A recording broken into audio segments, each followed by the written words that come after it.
This is What's It Like with Dr. Ken Tangen.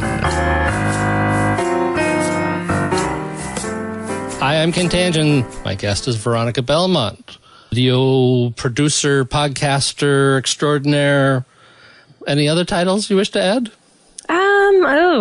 Video host, blogger. I like podcast extraordinaire, though. I'm going to use that from now on, if you don't mind. Help yourself to it. What exactly do you do? I mean, you do a lot of podcasts, but do you go to the office like, Monday through Friday, and every day at 11 you do a podcast? I used to do that. That was exactly my schedule when I was back at CNET doing Buzz Out Loud, actually. I would go into the office every day and record a podcast at 11 a.m. every day. But now it's a little bit different. For probably the only show that I do professionally that I consider a podcast would be Tekzilla on Revision 3. And for that, we go in every Monday and I record the episode. Well, we spend the first half of the day writing the scripts and answering questions from viewers and people who watch the show. And then the second half of the day is when we actually shoot the episode. And that's usually around 2:30. And then we finish around 6. So then the rest of the week, I'm either writing scripts or out filming on location for one of my other projects. And then every other week, usually, Tom Merritt and I record Sword and Laser, which is my fun recreational podcast, I guess you could say. Which is about... let's see, sword and laser, sci-fi? Science fiction and fantasy. Yeah, it's a book club and also podcast and discussion group. What's the best thing about your job? I get to talk about stuff I love every day. I work on 4 different shows right now, and I get to talk about video games and gadgets and technology and social media, all stuff that I'm passionate about in my everyday life. What surprises you? It surprises me how much work it is. I never intended to be a video host or video personality or whatever people call it. I kind of fell into it in an interesting way, and it's been very cool to see. I don't know, the whole thing progress, and it just keeps getting harder and more interesting as time goes on. So, what did you want to be when you grew up? I wanted to be an audio producer. I went to school for audio radio production, and I wanted to be behind the scenes doing post-production and production, live sound, studio recording, that kind of stuff. So that was my passion. I loved music, and I wanted to work in that industry, probably. And you went to Emerson? I did, yes. And you're listed as being a prominent alumni. Really? Yeah.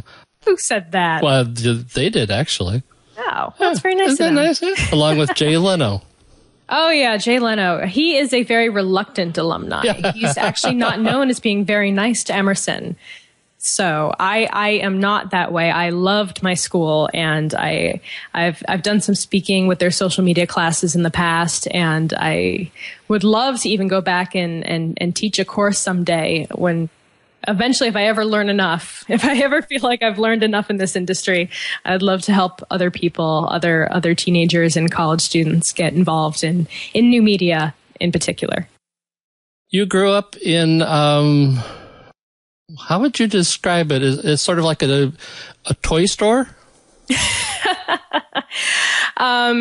Basically. Well, my mother was VP of Corporate Communications for Coleco in the 80s. She started there. Oh, geez. She was there for years. And it was a trip being a kid and having a mom that worked for a major toy company, because I would get products before they came out, and I would get to like beta test everything before it actually made it into stores. I didn't know I was beta testing it at the time, but that's what you would call it these days. Now, they did like Cabbage Patch, right? Yeah, they bought the company that produced Cabbage Patch Kid dolls, and they brought them kind of into the fold. And they used to be a leather goods company. Coleco originally started as a leather goods company in the, oh gosh, I can't remember the history exactly, but they moved into the toy business way later down in the line. And so yeah, they did Cabbage Patch Kids, and my mom actually worked on the original Apple II as well. Yeah, so she has a background in that also. And I think her hands are actually on the box for the Apple II. Seriously, because that's how they did it, you know? Yeah. And My dad was an engineer, so he designed products. And that's how I got into computers. He gave me my first laptop, and he was more of the technical side of things. And he always encouraged me to tinker and break stuff. And so I had, between the toys and the breaking, it was a mess. It wasn't the Atom that you had, was it? Yeah.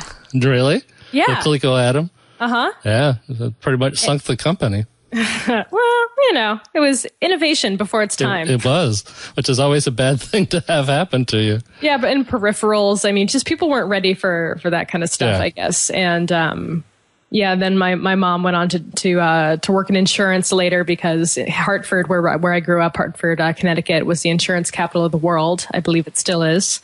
And so it was a very interesting process. By that point, I was already totally sucked into video games, and because we had a ColecoVision, I went totally nuts for video game systems. So yeah, it was that's how things kind of got started. Did you have a large family? No, actually, my parents divorced when I was 2. And so I stayed in touch with my dad, but it was me and my mom up until the point where I was 8 or 9. And very, very happy childhood, though. We had a blast together. And my mom remarried when I was 8. And my stepdad is wonderful. And yeah, so not a large family. I have a younger brother, and that's pretty much it. Do you remember your stepdad coming into the picture? Mm-hmm. What was that like? It was interesting. I mean, I was so used to being just having me and my mom for so long, or at least, during those very formative years. But I was also really excited to have, to have like a dad in the house again. I didn't really remember what it was like to have that whole family unit, because they broke up so young, and I saw him all the time, but it wasn't like, it's not really the same. And he's just wonderful. He's always been there for me and very supportive of everything I've done. So it didn't really change things at all in a negative way. And I took his last name too. He adopted me. So that's where Belmont comes from. Because we wanted to all be the same family unit. Did you have a particular challenge in school? No, I was a good student. I liked school. I didn't love the people at school, but I liked learning a lot. So I think my hardest challenge was probably, I guess my hardest challenge was probably getting along with people. I wouldn't say it would be a particular subject. It was more dealing with, school, bullcrap, basically. And that was, I went through a lot of that in high school. I kind of, had trouble like relating to teachers sometimes and to other students, and kind of kept myself separate from a lot of that. But yeah, that was probably the hardest part. How do I enter this question? You're very pretty. Oh, thank you. Was that an advantage or a disadvantage growing up? I wouldn't say that I was that way. I mean, it's still kind of hard to, I don't know. I don't always feel that way, but in high school, I think I did definitely not feel that way. I dated and stuff, but I was I felt very like dorky and I was, a part of the like alternative kid crowd, I guess you could say. I wasn't popular by any stretch of the imagination. And kind of a loner in that respect. No, so I wouldn't say that was not an advantage. So is it difficult to wrap your head around it now? I guess. I mean, I am pretty happy with how I look now. I think I've grown into myself in a lot of ways, or gotten comfortable with how I look, made the best of it, So yeah, it is kind of weird that I work in an industry that gets pretty heavily focused on that. Is that more common in the tech industry? Harder for a woman? Because it appears that your audience might be mostly men. I think that's true of I think just because that's the demographic that we're kind of talking to in a lot of ways. I mean, technology tends to skew heavily male anyway. I would like to reach out to more women. That's kind of the thing that I really am the most passionate about is getting more women and teenagers and girls interested in technology and gadgets and gaming. And I want to make it a more hospitable place for them. I think it's starting to change, and I've gotten a lot of great feedback from girls about the shows that I do, that they watch and they enjoy them, and so that makes me really happy. But yeah, I mean, as long as people enjoy the content, how they get there doesn't really matter to me that much.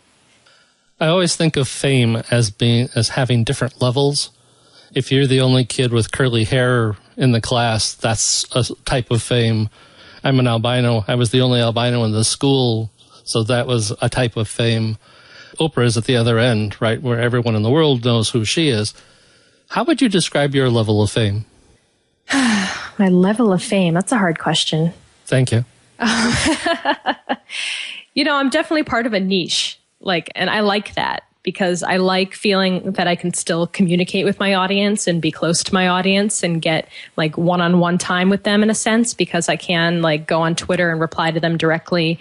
And I always feel comfortable doing that. I've never felt weird about talking to people who watch my shows or meeting them in person or, going to events and reader meetups and things like Comic-Con or Dragon Con. If I ever get to the point where that's difficult for me and I don't feel comfortable doing that, I think it'll probably be to a point where I'm not as happy as I am right now. In general, do you get a good reception from the people that you interact with? Yeah, I think I've been very, very fortunate in my career. I get crap every once in a while. I think anyone who kind of puts themselves out there and is a little more public with their life will inevitably have that happen every so often. And YouTube comments in general are just troll city.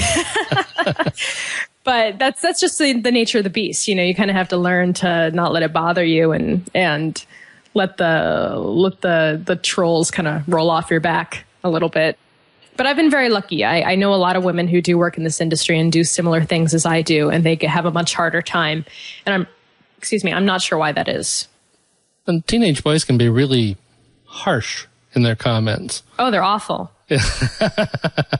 Have you discovered new good tricks for letting it roll off your back? How do you process that? I have a few different methods, and actually Tom Merritt and I have spoken at conferences about trolls in the past and how we deal with them. My methods are ignore, talk back civilly. Sometimes talking back civilly is a really great method of dealing with people, because once they feel like you're actually giving them the attention they want and they feel engaged with you and they feel like they've gotten your attention, they sometimes back down because they're like, oh, okay, you're an actual human being and you're talking to me right now. I feel kind of bad about saying that stuff I said. And then other times, just for fun and because it's really cathartic, I'll just say something really jerky back. That's the least one I do. But I called someone a disrespectful ass the other day on YouTube, and he was.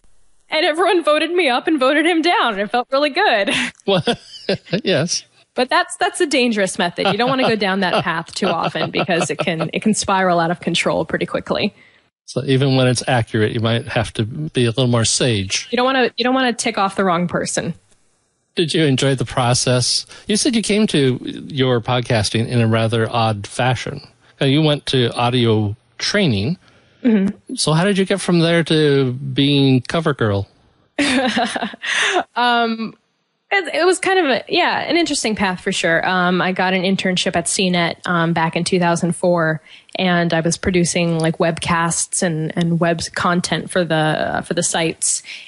Then my boss at the time was producing Buzz Out Loud, which was which still is their daily flagship tech podcast. Mm-hmm.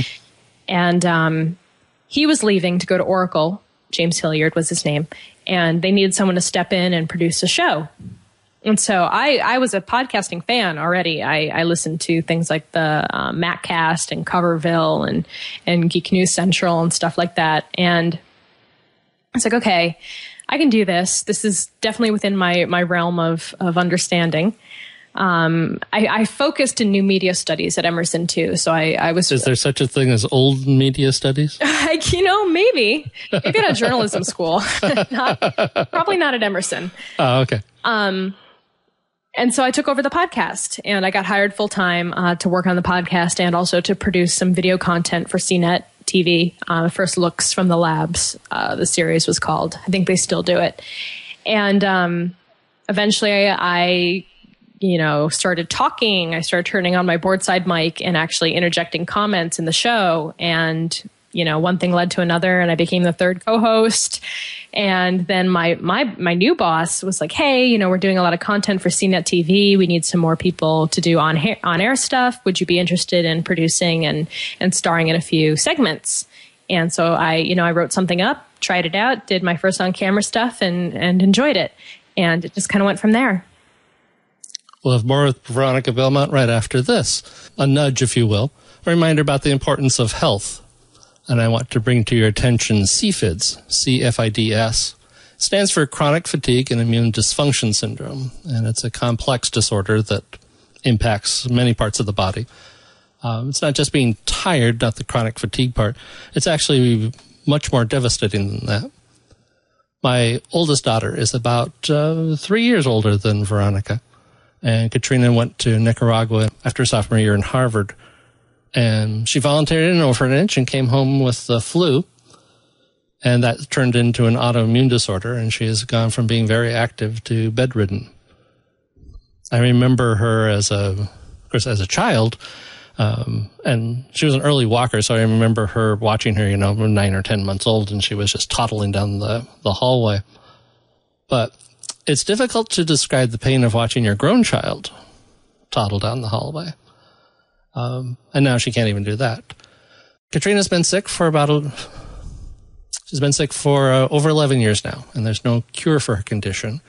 But there's new research on retroviruses, which gives some hope. So please, go to cfids.org, CFIDS.org, and click on donate, cfids.org. Thanks. So Veronica, for self-motivation, when you have to, how do you give yourself a kick in the pants?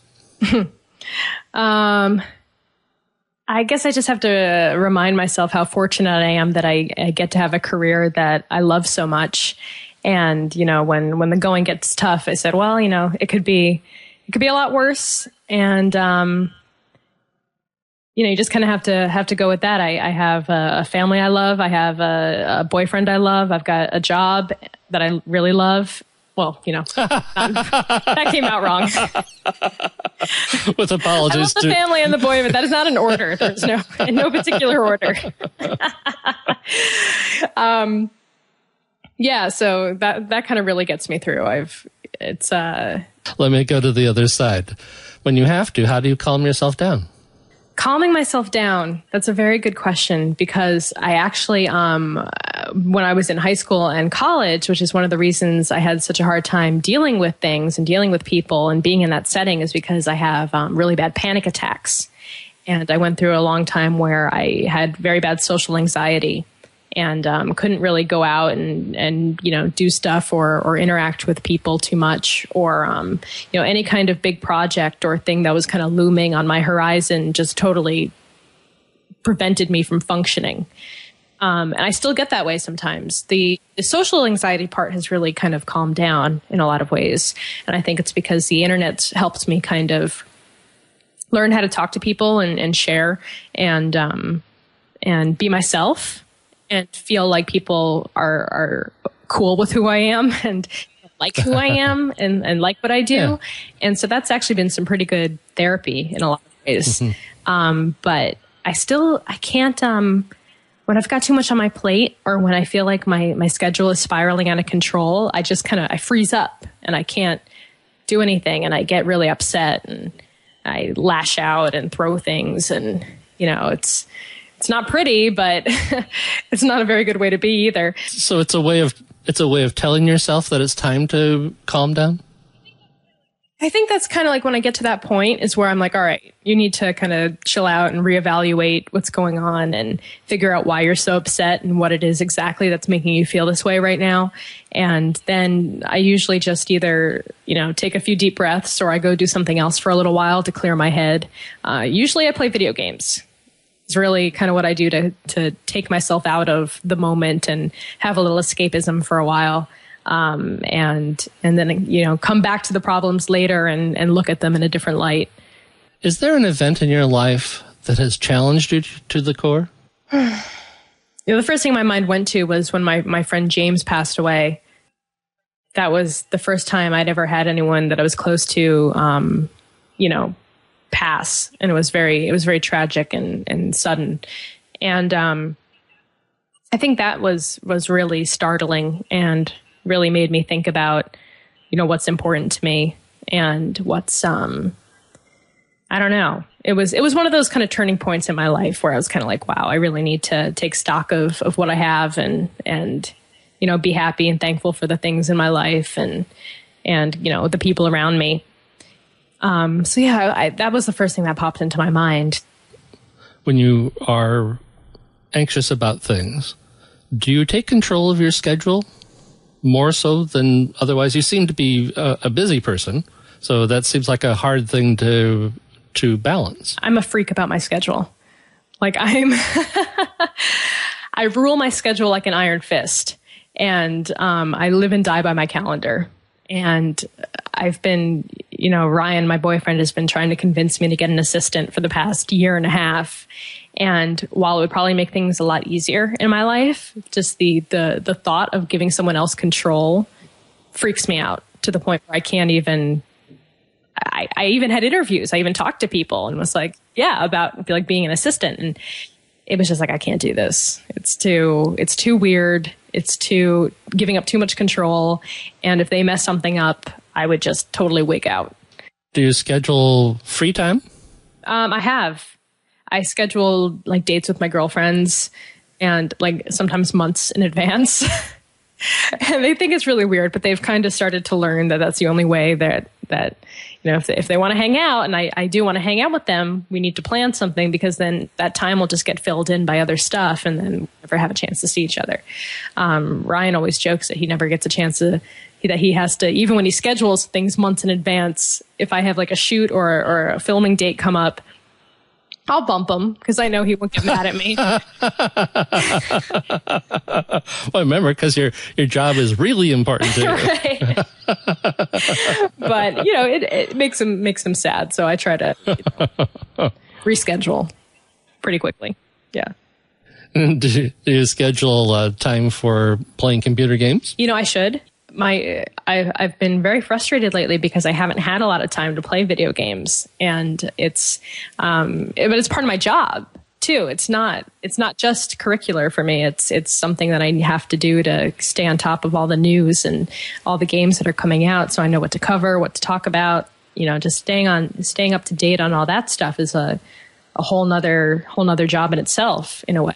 It's actually okay to take the time off and just play games for you too, Yeah, I'm playing, lately I've been playing Assassin's Creed Brotherhood, which came out, all the way back in the fall. And I feel kind of silly playing a game so far after it came out, but I covered it for Qore and it seems so awesome. And I love Assassin's Creed. And so I was like, I'm just going to get it on GameFly and play it. But now then Dragon Age 2 came out, so there went that. Oh, dear. Finish Assassin's Creed. Got to move on, huh? I haven't even touched Warcraft in 2 months. That's bad for me. Do you play a lot of shoot 'em up games? No, I'm not a big first-person shooter person. The online multiplayer aspect is not appealing to me. I prefer games that are more like role-playing games or strategy games or stuff like that is more my speed. If you were giving a commencement address for high school or college, what would you say? I would say, find what you love and go with that. Because if you don't love what you're doing, you're never going to feel fulfilled. You're never going to feel like you're doing something that is both appealing to you and also enriching to you. it's sometimes hard to make money doing the things you love, but you'll find a way. You have to kind of find that balance between having a job that you really care about and having a job that can support you in your life. And it's not easy, but I think to truly be happy, where work is concerned, that's kind of what you need to do. If you just find a job that, even if you're making tons and tons of money, if you have to go into the office every day, that's 8 hours of your day, you're miserable. And who wants to do that, My last question is to help me get better at this process. Think of a moment in your life that was a defining moment that we haven't talked about. What should I have asked you? I think the defining moment for me career-wise was probably, and we did kind of touch on this a little bit, was pushing that mic button for the very first time on Buzz Out Loud and interjecting something that was smart and right and made people kind of notice, like, oh, she knows what she's talking about. Okay. Was that scary for you? Yeah. I mean, I said it out loud in the studio, and then Tom was like, oh, that's our producer, Veronica, in the background. And then I pushed the button and said it to the audience. And I think that was kind of really enlightening to me, and it changed my life. Mm-hmm.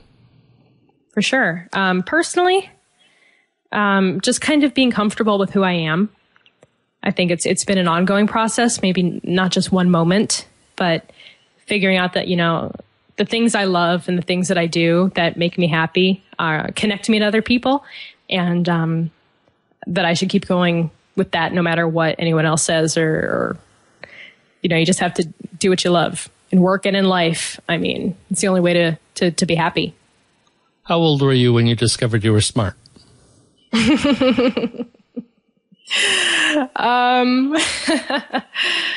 I don't know if I've still really discovered that. Still coming? It's still coming to me. I'm still pretty, I'm always going to be a little unsure of myself in one way or the other. I don't know. I don't really have a good answer for that. I talked to a lot of people, and I would guess that you are a lot smarter than you think you are. Maybe. Sometimes I surprise myself, and that's always nice. Probably the first characteristic that I think of when I have looked at you on video or on your podcast is how likable you are. Thank you. I think that's a characteristic that is impossible to define, but also impossible to create. You just have to, it just is. My mother would agree with you. Well, how can we go wrong then? Yeah. Well, I just try to be, like I said, I love what I do, and I love what I'm talking about, and I hope that comes across to people, and I hope they kind of relate to that. And if that's likable, then I'm okay with it. That's great. Well, I want to thank likable, beautiful, smart Veronica Belmont for being with me today. Thanks, Veronica. Appreciate it. Thank you for having me. I feel like I had a good cathartic chat. Thank you. Have a good night. Bye.